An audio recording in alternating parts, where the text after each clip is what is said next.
Welcome back, I'm Shane and this is Relative Time. One of my favorite watches from last year is the one that I refer to as the Seiko Silver Shadow, which is really an SRPE61, one of the newer 40mm Seiko 5 Sports, also known as the DressKXs.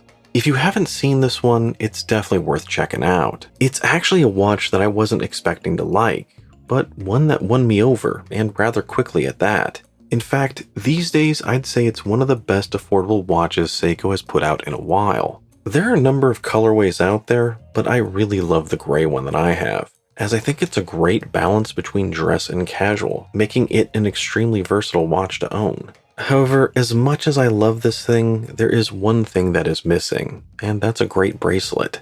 Now, most of the DressKXs actually come with a bracelet, and it's your typical Seiko just okay bracelet. Yet the SRPE61 that I got only comes with a gray NATO, which I was perfectly okay with, as I knew it was only a matter of time before some aftermarket bracelets would be available.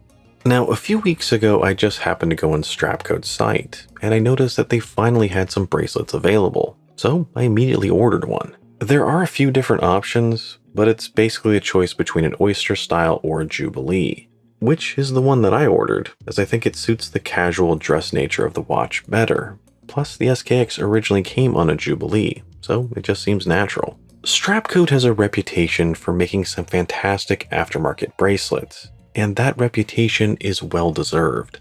This is my second Strapcode bracelet, and I've been impressed with the quality both times. So, as you would expect, it has solid end links, solid links secured with screws, not pins, and a very nice substantial milled push-button clasp, which has a great action, as well as a beveled edge on each side for just a touch of flair. As this is a Jubilee, each section of the bracelet has a rounded shape, with the outer edge and the center sections having a mirror polish, while the side section has a nice brushed finish, which winds up creating a small polished pathway that heads directly to the dial.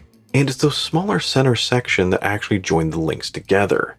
Now, this not only creates a very distinct visual style, but also creates a very comfortable and functional bracelet as well, as each of those smaller links are fully articulating, and that helps the watch conform to the overall shape of your wrist. One of the things I love about this watch is how much of a strap monster it truly is. I mean, it looks great on just about everything.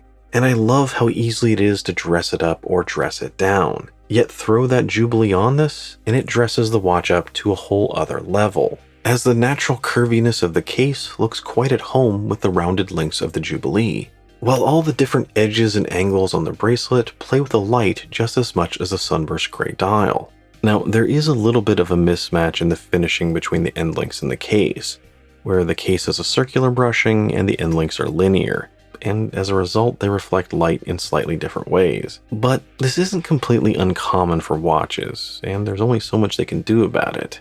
One thing I particularly like is how well the bracelet blends into the design of the SRPE61, where the brushed sides of the bracelet pair nicely with the brushed bezel, as well as the polished center section seems to go up and then just blend into the polished beveled edge of that bezel. And this is specific to the SRPE61. The other DressKX variants that actually come with a bracelet actually have a polished bezel, not a brushed.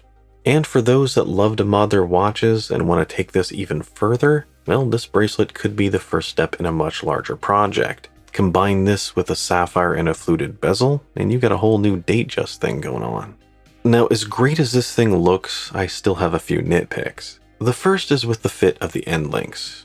It's pretty good, but not quite perfect, as there's just a little bit of a gap on the sides, and I think it could be narrower. The other thing has to do with the clasp. Now, overall the clasp is great, but I think this is the same one they use on their bracelets for dive watches. So it is rather beefy, and maybe a little bit of a mismatch compared to the rest of the style here. The bracelet actually starts out at 20 and then tapers down to 18 before the clasp, so maybe this could have been better if they went even further and tapered it down to 16.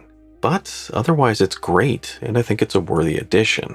Now, at a price of $70, there are of course going to be some cheaper bracelet options out there. Yet, if you're looking for something specific and something with fitted end links, your options are a lot more limited. So if you love your DressKX as much as I do, I think this is a worthy upgrade. But if you're not sure, then just stick with what you got.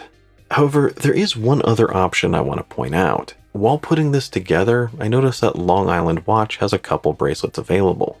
They seem to be a little bit cheaper at $60, they taper down to 16mm, and they seem to be slightly shorter than what Strapcode has. As well as the clasp doesn't seem to be quite as well made or with as many micro adjustment holes.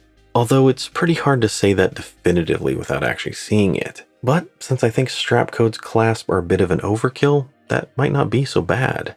So just another option out there for those that are looking for a good DressKX bracelet. And that about wraps it up for today. So let me know down below what you think about this Jubilee bracelet, or if you think I should have gone with the Oyster. And as always, if you enjoyed the video, don't forget to like, comment, and subscribe. Thanks for joining me, and I'll see you next time.